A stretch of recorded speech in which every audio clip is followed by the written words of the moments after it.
I think that demonstrably, just to send the signal to government that things are not well. Yeah. There was a particular lady when we got to Acropolis. She joined us. She's a cook, or she cooks. Okay. She's a caterer. Okay. So she just tore apart her old 50 kg rice sack, and then just wore it. Took a gallon of the oil that we have. I think it was empty though. Okay. And joined us to the Independence Square, or the Black Star Square. What So were I her thought real that was concerns? quite instructive. What were her concerns, if you were able to speak to her? Yes, it was just basically about how prices of those oil gallons, as well as the rice had been imported. Yeah. I particularly looked at the rice. It was imported from Vietnam. So it speaks volumes to the issue about, we say we're doing planting for food and jobs. Could we have, instead of just giving the licenses to these importers, rather put in some tariff barriers and then deliberately try to invest into rice farming for our farmers right here in Ghana. So we have to be deliberate about the policies. We have to be, which is why, I mean, we talked about this yesterday, well, on Friday. Yeah. Now, when the president made the announcement and he outlined those 12 issues that he's hoping to tackle in order for our city to be stable and to have our economy back to normal, I was worried when he said we are considering or thinking of ways to ban the importation of rice and all those other things. And I remember that the Agric Minister some 2-3 years ago had mentioned that we are going to be banning rice importation to a large extent by 2023. If the president is speaking at the end of 2022, you'd expect that he would give timelines. That yes, my minister had mentioned this, and so come 2023, maybe January or February, we've put these measures in place and we're going to actually implement this. And for me, that was a big worry, especially knowing that farmers are complaining that even the environment is not conducive enough to grow rice. And so they have to travel to Nigeria to go and grow their rice and probably bring it back. What are we doing about all those issues? Nothing. So if you come and tell us we're considering banning the importation of rice, for me, that did not do it for me. I was very troubled when I heard it. I'm not surprised that you're troubled at all, because one of the key questions that we all keep asking each day is that, following the president's own pointers, and the pointers being 12 are always put in our face or communicated to us, is the bigger picture of how we're going to undertake that. Of course, I understand that the address to us by the president was just in 30 minutes.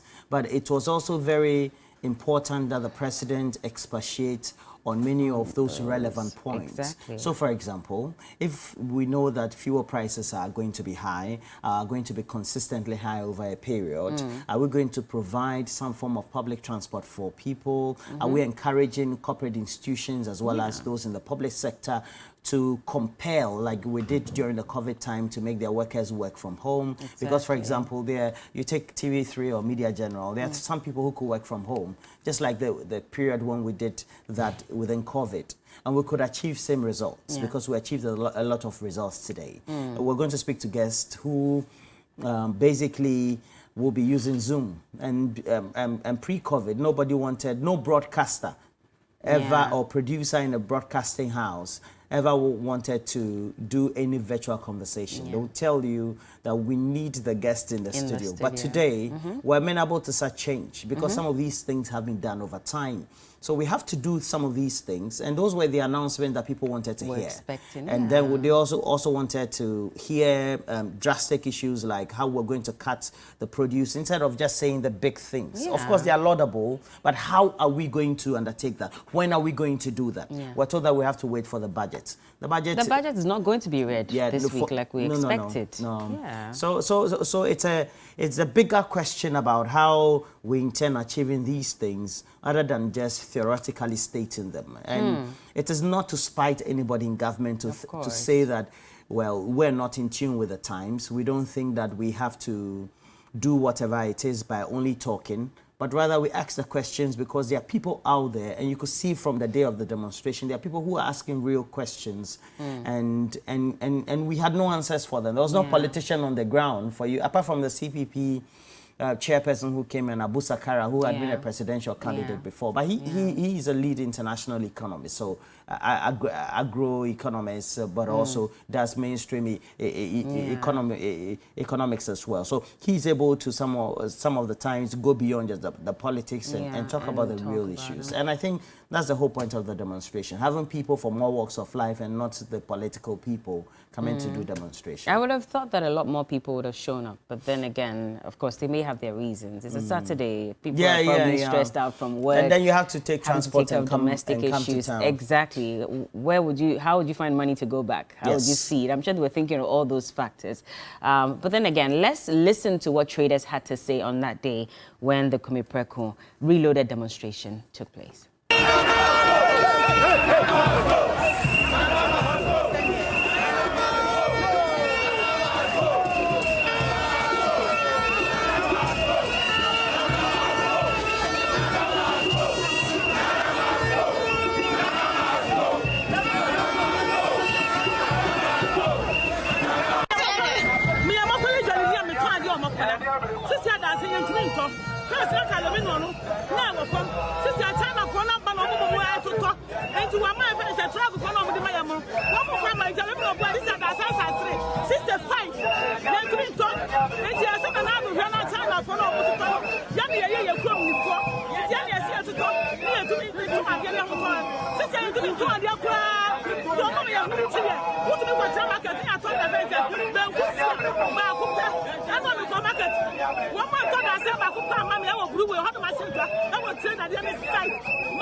Marijuana is good. Marijuana ya the papa. Marijuana enya the bonny, but yan ama ejidi bonny. It's me so biara say marijuana enya the bonny. Munya ni ya biye ni ye ma abuse marijuana. Marijuana is good. It's me say marijuana is good because one, it kills asthma. It helps the heart. It boosts the immune system. But we are told it's expensive now. Is that it's true? expensive. Marijuana was sold. It seems once. And those were some of the demonstrators, of course, expressing their disquiet about the current government and how they have managed the economy so far. And a lot more people were on the streets as well. I mean, Johnny and Roland were there to cover it all. So here they are. Good morning, Johnny. Morning, darling. How are you doing? Yeah, I'm okay. Yeah. How are you? Tired. I'm tired. Yeah. I'm tired. From covering the demonstration or other things? Oh, no, yes. Everything in the economy. Everything. Look, the economy has the economy is making me tired. Look, we're told that... Because when you go... Sorry, Roland. When you go to buy things... It's not easy. So, last weekend, I gave my mother money to go to the market. My mother used to work with the AMA. So she has a lot of market women friends. So you give her money, she goes... She can buy whatever it is. Now she goes to the market, the same quantum of money, and she calls you in the market to say, Shka, Ishe. She calls you in, not when she's gone and come. She's in the market. You're giving a direct call. Yes, direct call. That Shka, Ishe. Then you send Momo. He said I should keep quiet. Over what? Then you say it's Russia, Ukraine, and COVID. Is government even not shy and tired of using those as examples? Government should be ashamed. And the president has not apologized to us that we will not go to IMF. People say the president is arrogant. I don't think he's arrogant. I think it's an inferiority complex that's worrying the president. How so? There are people that he was told not to appoint. He appointed them. Taking them off their roles for not performing is his problem now. How is that inferiority complex? Well, if he takes them off, people will say, well, we told you. Because they have let that down the ditch. 6 years you have had a health minister, non-performing. 6 years you have had a road minister, non-performing. 6 years you have had an agri minister who now wants to be president, non-performing. I think it's more blind loyalty, if you ask me. And it's not blind. I think so. I think it's inferiority complex. I think so. See, people say, oh, the president is arrogant. It's inferiority complex that's worrying the president. Quote me anywhere. Look, if you ask the psychologists, they will tell you. inferiority complex. It's not arrogance. Inferiority complex. I think it's loyalty, and it's blind at this point, because I don't get how everybody is complaining. What kind of loyalty? But that's what I'm saying, blind loyalty. Because you can tell that these people are not exactly What kind of loyalty is but that? you still come out and say, my people have been outstanding, and so I'm not going to reshuffle. I'm not going to kick them out of office. What then does it communicate? I will read something from the president. He himself, what he had said. Something that the president has said. Where's my WhatsApp guy? Yeah, I know they've been following me. You want to come and take my phone to come and take it. See, okay. It says, this is 22nd February 2016. Nana Addo Akufo-Addo. He said, this year, try me too. Give me the chance to show you what I can do. 4 years is not so far away. If I come and I don't succeed, kick me out. God knows my heart. And I can assure you that I won't disappoint you. Progress and prosperity are what I'm offering the people of Ghana. Nana Addo Akufo-Addo. Let me speak like him. This year, try me too. Give me the chance to show you what I can do. 4 years is not far away.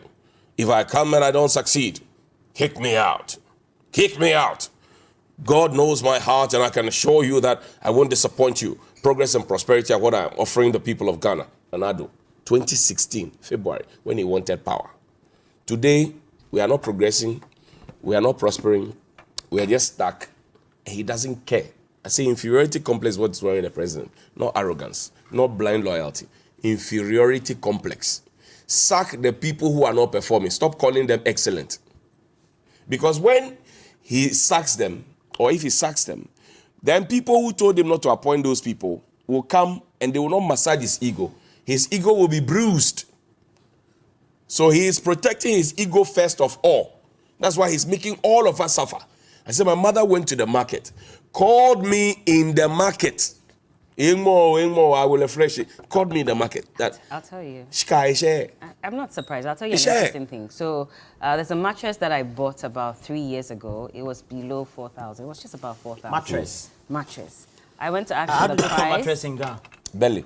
What? Belly? Belly, yeah. Belly. Okay. I went back to the same company. Belly. Same company. I know the Sacho. Yeah, so but as it's for belly. the price of that same mattress I bought about 3 years ago, it's going for 10,000 Ghana cedis. Hey!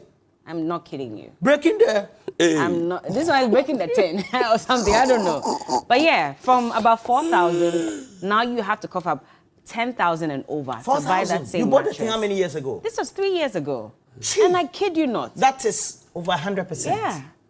10,000 And look, when you speak to the demonstrators, there was a meeting that was held. I think the finance minister was, I don't know whether it was Friday, speaking to AGI and things. And you were saying that he had been through all the tested times and so we should stick to him.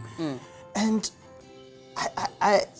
one or two of them made that paraphrasing to me that they had read on TV3 that we said the finance minister. And I said, look, that is the sort of leadership we have.